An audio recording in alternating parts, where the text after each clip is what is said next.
¿solo en la misa se adora a Dios?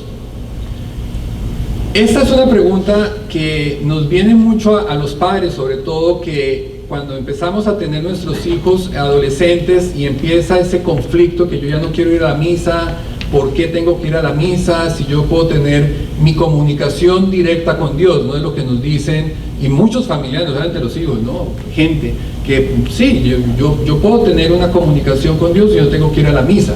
Y esas son como las primeras excusas que encontramos, que encuentra la gente para empezar a dejar de asistir a la misa.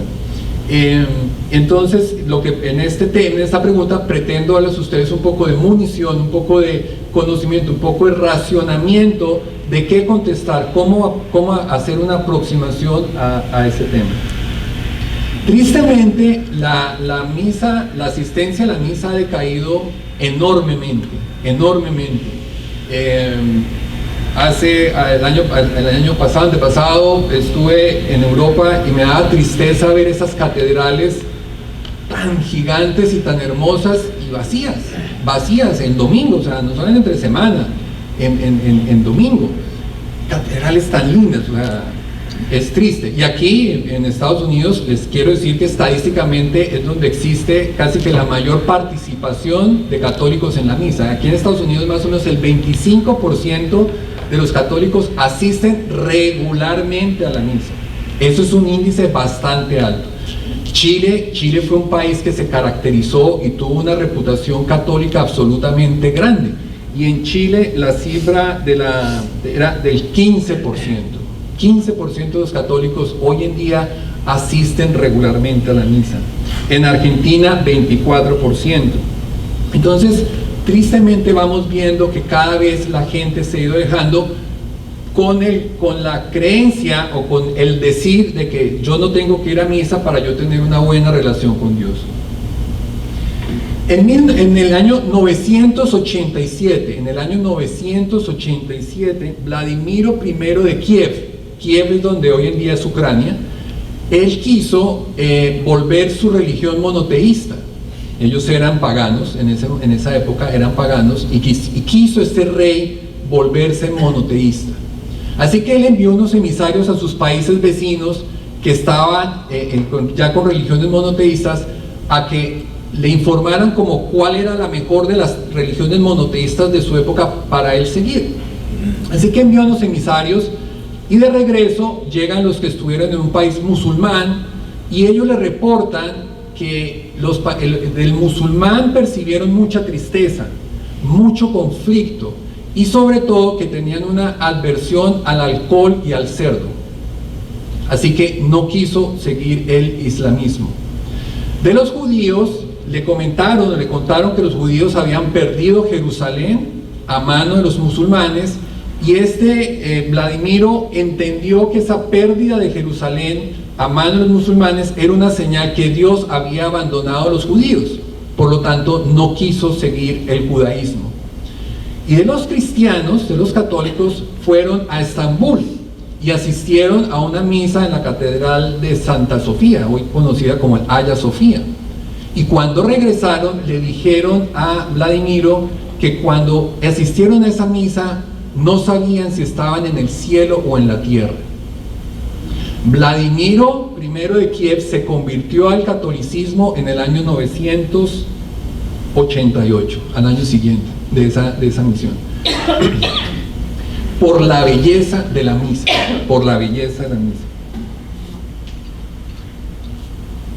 Por siglos la gente ha buscado los templos para adorar a los dioses, no solamente en la iglesia, en las iglesias antiguas, los primitivos, en muchas religiones paganas, en religiones orientales y de todo, la gente ha tenido una predilección hacia el templo, llámese pirámide, llámese templo, llámese iglesia, llámese catedral. O sea, ha habido tradicionalmente e históricamente una apetencia por ver el templo o un sitio especial de adoración como un sitio especial de encuentro del hombre con su Dios, llámese indio, llámese budista, llámese lo que sea.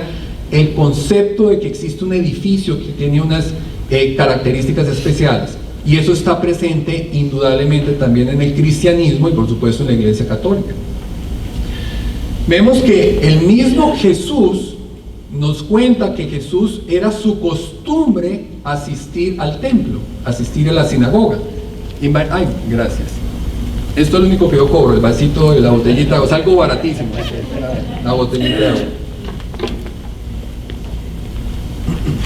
El mismo, en varias partes de las escrituras, los evangelistas nos cuentan que Jesús iba a la sinagoga, iba al templo como era su costumbre. O sea, el mismo Jesús iba allá. Para la gente que piensa que la misa, que el edificio no tiene nada en especial, que eso es externo, eso es una cosa externa, me gustaría leerles Lucas 11:42. En Lucas 11:42, miren lo que dice Jesús. Hay de ustedes, fariseos, que separan para Dios la 10ª parte de la menta, de la ruda y de toda clase de legumbres, pero no hacen caso de la justicia y el amor a Dios. Esto es lo que deben de hacer sin dejar de hacer lo otro. Palabra de Dios. Él les dice, ellos están diciendo, miren, nosotros fariseos, ustedes que hacen el cumplimiento de la ley, lo que les manda, que es hacer el diezmo de lo que ellos producen, separar parte de su cosecha para darlo, y les dice, y no hacen la justicia y el amor, o sea, su parte espiritual. Entonces les dice, tienen que hacer la parte espiritual sin dejar de hacer la parte material, la parte externa. Entonces en la parte externa la gente dice, no, lo importante es lo interior. Jesús nos está diciendo, lo interior es importante sin descuidar la parte externa. Pero si la iglesia, si el templo como tal no tuviese un significado especial, Jesús no hubiera purificado el templo. Y lo purificó. Porque Jesús, y mismo hablaba, la casa de mi Padre es casa de oración. Lo purificó. Y en otro pasaje bíblico, Él lo regaña a la gente que promete y jura por el templo pensando que no generaba compromiso. Acuérdense que dice, no juren ni siquiera por el templo porque genera compromiso. Y la gente pensaba que jurar por el templo no tenía ese... Entonces, fíjense que para el mismo Jesús, el templo como edificio tenía un significado especial. El mismo Dios a Moisés le ordena la construcción del tabernáculo. Lo encontramos en el libro del Éxodo, donde Dios mismo le da las especificaciones, es toda una descripción de arquitectura y de ingeniería de cómo ha de ser construido ese tabernáculo. O sea, el mismo Dios quiere que exista un lugar especial de adoración para Él. Y luego, ustedes se acuerdan esa parte ya mucho tiempo después, cuando cuando el rey David se siente que tenían el arca de la alianza en una carpa y David le dice a Dios que él vive en un palacio, ¿cómo su arca va a estar bajo una carpa? Y Dios le dice que sí, que se va a construir un templo, pero que no lo va a construir el rey David, sino va a ser su seguidor, que resultó ser Salomón. Y ordena y se construye un templo, luego va a ser derribado por los babilonios, ese primer templo, y 40 años antes de que Jesús naciera, Herodes, el rey Herodes, reconstruye nuevamente ese templo, que será destruido en el año 70, 75 años después. Ese era el templo. ¿Se acuerdan que Jesús decía que destruyan este templo y yo lo reconstruiré en 3 días? Y le dicen, pero ¿cómo? Si esto lleva 40 años construyéndose, que usted lo va a construir en 3 días. Y ese templo va a ser derrumbado con prácticamente toda Jerusalén en el año 70 por el emperador romano, y sigue sin construirse. Solamente sobrevivió una pared, que es el famoso muro oeste de los lamentos, que persiste todavía. Entonces, aquellas personas que dicen que no tienen por qué, fíjense que sí existe una razón importante para invitarlos a que tengan esa relación de misa. Es simpático que la gente, si uno le dijera, bueno, yo te voy a vender una casa y no pida la escritura, o no pida que se haga un documento de cierre, ¿no? La gente sí quiere que exista una formalidad para eso, pero para el tema de su relación con Dios, yo la voy a hacer con la almohada. O sea, yo puedo tener mi relación con la almohada, pero para otras cosas El hombre sí le gusta esa formalidad de las cosas. ¿Qué razones podemos decirle a esa gente de asistir a la misa? ¿De por qué deberían de asistir a la misa? Piensen que toda la labor apostólica de Jesús, toda la labor apostólica giró en torno a la comunidad. Ustedes siempre que lean un pasaje bíblico y esté Jesús ahí, van a darse cuenta que Él está rodeado de muchísimas personas. Él estuvo rodeado siempre de muchísimas personas. O sea que Jesús fue un gran promotor de la vida en comunidad, comunitaria. Y en la misa encontramos y formamos una comunidad. En este país que vivimos el tema de la segregación racial hasta hace 40, 50 años, en la iglesia jamás hubo esa segregación. La hubo en todas partes en los Estados Unidos, jamás en la iglesia. En la iglesia se confunde rico con pobre, blanco con negro, grande con el menor, ilustrado con el ignorante, con el científico. Nada, somos una comunidad, pasamos la puerta y formamos un solo cuerpo. Independiente de todas las crisis que ha habido en la iglesia a lo largo de su historia, que las ha habido, independiente de eso, la misa ha sido el punto de encuentro de una congregación en comunidad. Así que, ¿por qué ir a la misa? Porque hacemos comunidad, formamos parte de una comunidad. Nos estamos reforzando que somos comunidad, que somos un cuerpo con diferentes talentos, con diferentes cosas, pero somos un solo cuerpo. Segundo, escuchamos la palabra de Dios. Si usted asiste a misa todos los domingos durante 3 años, prácticamente que va a escuchar toda la Biblia. Toda la Biblia la va a escuchar. Y si asiste en 3 semanas, en 2 años la va a escuchar. Así que vamos a la misa también a escuchar la palabra de Dios. El sacerdote nos explica las escrituras. Nos explica, ustedes están tomando cursos de Biblia que se las está dando Rafael. Miren que la Biblia tiene esa bondad de que siempre me va a alimentar mi espíritu, siempre, independiente que la entienda o no la entienda, la comprenda o no la comprenda, siempre me va a alimentar, pero mejor si logro un poco entenderla mejor, ¿cierto? Y el Padre en la misa nos explica las escrituras como hizo Jesús con esos 2 discípulos de Emaús. ¿Se acuerdan que les explicaba las escrituras, les explicó las escrituras en su camino a Emaús? Ahí también lo vamos a entender y a tener en la misa. Participamos de la última cena. Participamos de la última cena. Dios se hace presente. Eso lo alcanzamos a cubrir, creo, en la charla pasada, la presencia de Dios en la Eucaristía, y si no, pues es un tema que podemos ver más adelante. Se hace presente, sin duda alguna, ahí en ese cuerpo y en ese pan y en ese vino. Entonces, participamos de la cena. Aquí pues veo que tiene que haber muchos padres, porque estoy seguro que aquí hay muchos padres de familia. Y díganme si no es en la mesa donde se siente la ausencia de un hijo. Cuando nos sentamos a comer y falta el hijo, es el momento donde uno más extraña al hijo, ¿cierto? Así que es en la misa, es en esa cena, en esa comunión, donde más se extraña al hijo.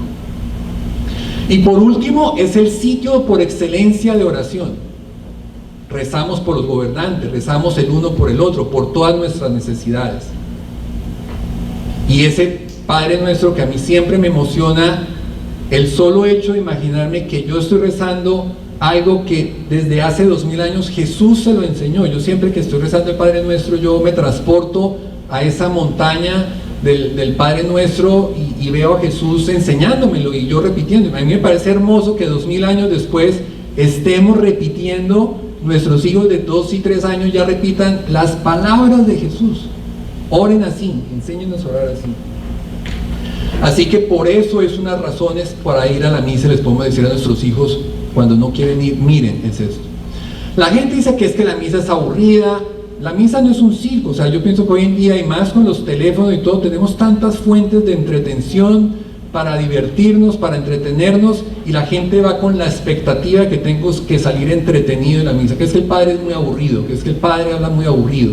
como si yo fuera ya a que me entretengan. O sea, tengo toda la semana, tengo horas enteras de semana de diversión para divertirme con 50.000 cosas, y también quiero que esa horita que vaya también me tienen que entretener, entonces que es aburrida. Pero miren, Leonardo da Vinci decía: no puedo amar ni odiar lo que no se conoce, lo que no conozco. Si yo no conozco, si yo no me doy la oportunidad de conocer, ¿cómo pretendo amar? Pero miren que cuando uno está noviado, que cuando uno está en esa época de amores y de todo, uno no tiene problema en pasar en silencio con la novia. Volver a contarle, uno le echa el mismo cuento 5 veces, o ella se lo echa, uno ni se da cuenta que ya le ha contado la historia, contarle, uno estar al lado de ella, ¿cierto? El tiempo no pasa, no tiene ninguna, no pasa, y vuelve y se cuenta y vuelve y todo. ¿Por qué? Porque la amo, porque disfruto de ese amor, y Dios disfruta del amor de nosotros. Y uno sabe cuando una relación de noviazgo funciona o no funciona, ¿cierto? Uno sabe que si el novio a mí como que, o el novio o el pretendiente me llama por ahí de vez en cuando, pero no, yo te amo mucho, no es que estoy tan ocupado, y que de vez en cuando, uno sabe que la relación no funciona, ¿cierto? Uno sabe en su corazón, esto no va para ningún lado, dice uno, esto no va para ninguna parte, dice uno. Si eso es uno que es un pobre diablo y sabe que la relación no funciona, ahora ¿cómo será Dios? Dios que lo sabe todo. Entonces uno tiene que tener esa disciplina de ir a tener ese encuentro grande con el Señor, porque nos puede pasar lo que le pasó a una pareja que de enamorados, pues divinos, ellos se amaban, se querían, no, eso pasaban horas así embelesados mirando, y no tenían que hablar para disfrutarlo, se despedían y ya se estaban haciendo falta. ¿Se acuerdan de esa época que uno, cuando no eran sus celulares, que uno se montaba al carro y ya la está llamando? En esa época uno quería llegar rápido, dejaba a la novia en la casa y uno quería llegar rápido a la casa, ¿y qué más? ¿Y qué cuentas? Y uno otra vez como el qué más, y todo, ¿cierto? Había pasado todo el fin de semana con ella, pero uno ya la extrañaba. Entonces esta pareja era así, y al muchacho de pronto le toca prestar el servicio militar. Entonces el muchacho entra a prestar el servicio militar, y eso sí, todos los días le escribía a la novia, todos los días desde el cuartel le escribía a la novia. Pero los domingos, cuando tenía su día de salida, el muchacho se iba con sus amigos para de fiesta y de todo. Pero él no, amaba a su novia y le mandaba cartas todos los días a ella. Al año, cuando termina el servicio militar, sale corriendo para donde la novia, timbra y sale el cartero.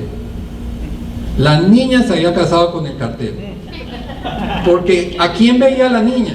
Pues al cartero. Durante todos los años, todo el año vio al cartero, al novio nunca lo vio, y pues terminó casándose, fue con el cartero. Y así nos puede pasar a nosotros. Entonces esa constancia, esa disciplina, esa acción de ir es la que nosotros debemos de mantener y cultivar, y enseñar a nuestros hijos. Ahí les estoy dando algunas razones que podemos darles para cuando ellos digan que no quieren asistir a la misa.